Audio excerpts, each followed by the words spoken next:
Salut à toi, j'espère que tu vas bien. Aujourd'hui, nous allons parler d'inéquations trigonométriques et notamment les inéquations avec cosinus. Pour être sûr de maîtriser vraiment notion que nous allons aborder tout à l'heure, il est indispensable pour toi de maîtriser déjà les équations avec cosinus. Donc, si ce n'est pas encore le cas, dans la description, tu as un lien qui te mettra une vidéo et je te conseille d'abord de regarder cette vidéo avant de regarder celle-ci. Donc aujourd'hui particulièrement, nous allons passer directement à un exercice et à l'aide de cet exercice, nous allons voir comment est-ce qu'on fait pour résoudre les inéquations trigonométriques.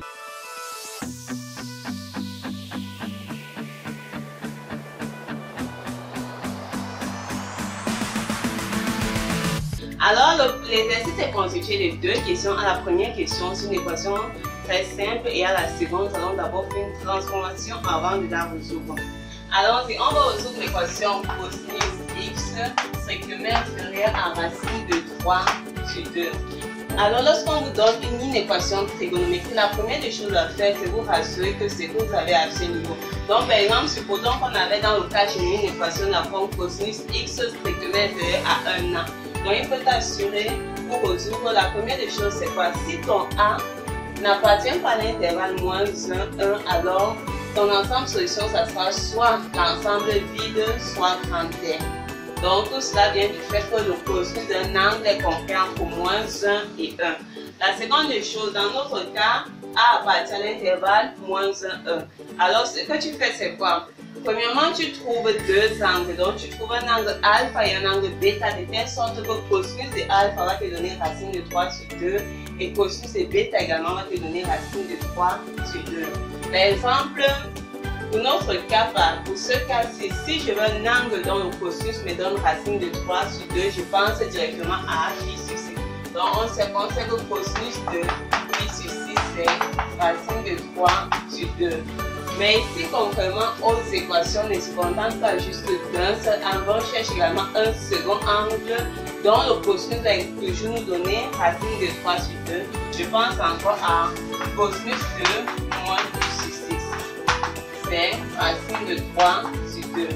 La seconde des choses que tu as déjà fait ça, c'est de savoir en fait que pour résoudre dans R, il est d'abord primordial de résoudre dans un intervalle de longueur de pi.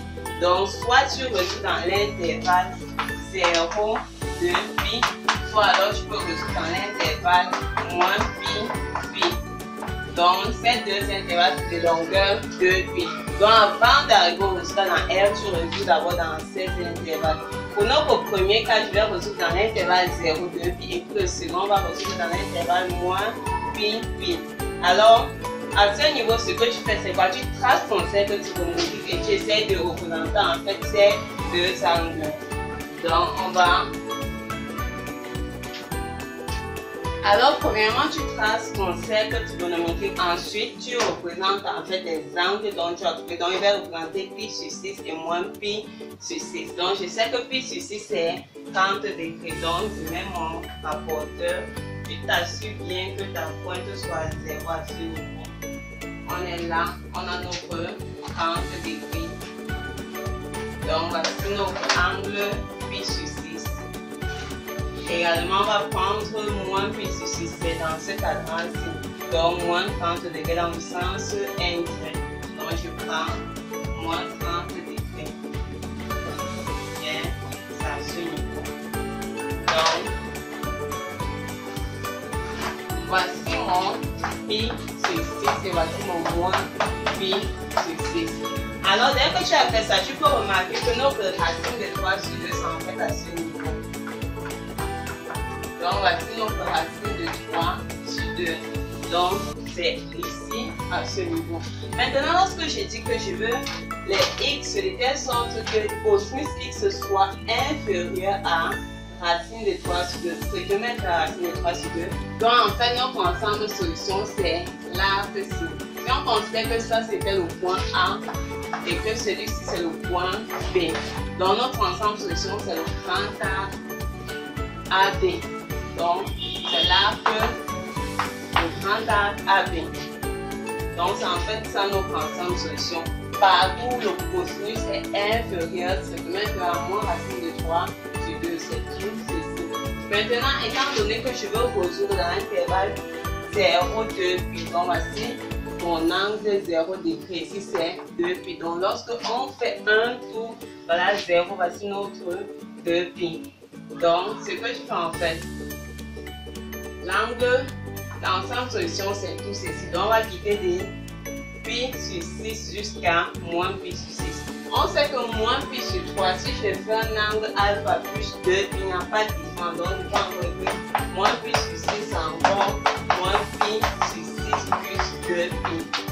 Donc c'est 10 encore égal à 11 pi sur 6. Donc je prends encore du B, c'est encore 11 pi sur 6. Donc voici en fait notre D. Maintenant dans mon ensemble solution c'est cette grande table. Donc je quitte de l'ensemble solution dans 0, 2 pi. Je quitte de 6 jusqu'à 11 pi sur 6. Donc c'est en fait l'intervalle. Et étant donné qu'on a dit strictement, ça veut dire que ça ne doit pas être égal à pi sur 6. Donc là, x ne peut pas prendre la valeur pi sur 6. Lorsqu'on vous dit strictement, vous ouvrez les intervalles, c'est-à-dire je rejette cet élément. Il n'y a pas en fait une possibilité où cosinus x serait égal à pi sur 6. Il doit être inférieur. Donc j'ouvre, je mets mon pi sur 6 et là je mets mon 11 pi sur 6. Donc voici en fait notre intervalle. Si tu veux maintenant la solution dans R, c'est tout simplement si que l'ensemble solution dans R, ça sera pi sur 6, pi sur 6 plus 1, 2, 4 pi, point virgule, 11 pi sur 6 plus 2, 4 pi. Avec ça appartenant à Z. Donc ça c'est notre ensemble solution dans R. Donc en fait, premièrement, tu trouves deux angles dont leur cosinus te donne ce que tu as en fait ici. Donc dont le cosinus te donne ton A. Dès que tu as trouvé tes deux angles, tu représentes ces deux angles sur ton cercle trigonométrique. Maintenant, si on a dit strictement, dans notre cas c'était strictement, donc on va en fait les x dont le cosinus sera inférieur à racine de 3 sur 2. Donc on veut tous les angles dont leur cosinus se situe à ce niveau. Donc c'est le grand A. Si on avait dit supérieur, ça veut dire qu'on voulait quoi? Les angles dont leur cosinus se situe à ce niveau, ça saurait dire que c'est ABC. Donc vous mettez la solution dans 0, pi, et ensuite vous envoyez seulement dans R en ajoutant plus 2 pi, plus 2 pi, tout simplement. Maintenant nous allons passer à la deuxième inéquation. Nous allons conserver notre cercle trigonométrique pour pouvoir l'utiliser. Alors lorsqu'on te donne une équation cosinus 2x plus sinus 2x supérieur ou égal à moins 1. Alors en ce que tu dois connaître en fait, comment est-ce que tu peux transformer ceci en une expression fonction de cosinus. Donc si tu ne connais pas encore la méthode, il y a une vidéo dans la description qui t'explique en fait ça. Donc ce que nous avons dit lorsque nous résolvions les équations de la forme a cos x plus b sinus x égale à 1 c. Fait que la première des choses à faire ici, on va calculer racine de a. Donc notre a est 1, donc racine de 1 au carré plus b au carré, donc 1 au carré, c'est-à-dire racine de 2. Ça veut dire en fait que ceci, je vais encore écrire ça, cosinus de 2x plus sinus de 2x, c'est encore dit, je mets racine de 2, je fais 1 sur racine de 2 cos 2x plus 1 sur racine de 2 sinus 2x. Donc tu es d'accord avec moi que le 2 en entrant va simplifier, donc et ça là, ça ne change pas grand chose. Ensuite, qu'est-ce que tu fais? Tu remarques que ceci c'est encore dit racine de 2 sur 2. Donc conjugue son multiplié par racine de 2 en bas et en haut, on a racine de 2 sur 2 cos 2x plus racine de 2 sur 2 sinus 2x. Alors cette expression, on a dit qu'il y avait plusieurs, on peut transformer ceci en une expression fonction de sinus ou alors fonction de cosinus. Mais nous allons, étant donné qu'on partit une équation avec cosinus, utiliser la forme de cosinus. Alors je cherche l'angle dont le cosinus est racine de 2 sur 2 et le sinus est racine de 2 sur 2. je pense rapidement à pi sur 4. Donc, je vais encore écrire quoi? Racine de 2, cos 2, pi sur 4, cos 2, 2x plus sinus pi sur 4, sinus 2x. Encore ceci. Donc, maintenant, la forme de multiplication, un cos A, cos B plus sin A, sin B, c'est tout simplement égal à cos 2, 2x moins pi sur 4. Dans la formule structurellement, on dit que c'est cosinus de pi sur 4 moins 2x. Mais étant donné qu'on sait que cosinus c'est moins alpha égale à cos alpha, donc on peut tout simplement écrire cos de 2x moins pi sur 4, il n'y a pas de problème. Ça veut dire en fait quoi? Ça veut dire que résoudre cette équation, c'est résoudre une équation racine de 2 cos de 2x moins pi sur 4 est supérieur ou égal à moins 1. Alors notre équation, on peut encore écrire ça comme 1 cos de 2x moins pi sur 4 supérieur ou égal à moins 1 sur racine de 2. Donc on peut dire cos de 2x moins pi sur 4 supérieur ou égal à moins racine de 2 sur 2. Alors, lorsque tu arrives à ce niveau, bien sûr, on te donne une équation trigonométrique de cette forme. La première chose que tu fais, c'est poser. Donc, cette expression comme un grand x. Donc, on va poser grand x égale à 2x moins pi sur 4. Dans notre inéquation, va devenir quoi? Ça va devenir cosinus de grand x supérieur ou égal à moins racine de 2 sur 2. Donc, qu'est-ce qu'on fait? Je trouve deux angles dont le cosinus me donne moins racine de 2 sur 2. Moins racine de 2 sur 2, ça quelque part à ce niveau. Moins racine de 2 sur 2. Donc, les angles sont situés dans ce quadrant et ce quadrant. On sait que pour quitter le quadrant, c'est celui-ci, c'est en fait pi moins pi sur 4. Donc, étant donné que l'angle qui donne racine de 2 sur 2, c'est pi sur 4, pour obtenir moins racine de 2, je fais pi moins pi sur 4 et pi plus pi sur 4. Donc, pi moins pi sur 4, ça peut faire l'angle 3 pi sur 4. Donc, on a cos de 3 pi sur 4, c'est moins racine de 2 sur 2. À part celui-là, on a l'angle pi plus pi sur 4. Donc, 5 pi sur 4, on a également l'angle 5 pi sur 4. Donc, voilà nos deux angles. On a également cos de 5 pi sur 4 qui est égal à moins racine de 2 sur 2. Maintenant, c'est dit quoi? Voici notre droite en fait, c'est ça. Voici notre moins racine de 2 sur 2. Nous sommes avec cette inéquation. Ce que je veux, c'est quoi? Je veux les x qui sont supérieurs. Donc, en fait, dont leur cosinus sera supérieur. Donc, je veux en fait les angles dont leur cosinus est situé ici. Donc, mon ensemble solution, c'est tout simplement l'angle ici. Donc, je veux les angles qui sont sur cette table. On a dit que pour celui-ci, on devait résoudre dans moins pi. Donc, voici notre moins pi à la notre pi. Lorsque je veux cet arc, je commence d'abord à ce niveau. Donc, on va quitter les 5 pi sur 4 jusqu'à 3 pi sur 4.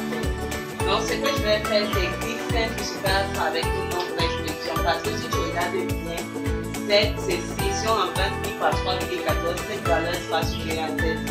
Donc, ce n'est pas très convenable d'écrire 5 pi sur 4 vers 3 pi sur 4. En fait, on se déplace pas d'une expression supérieure à une expression inférieure.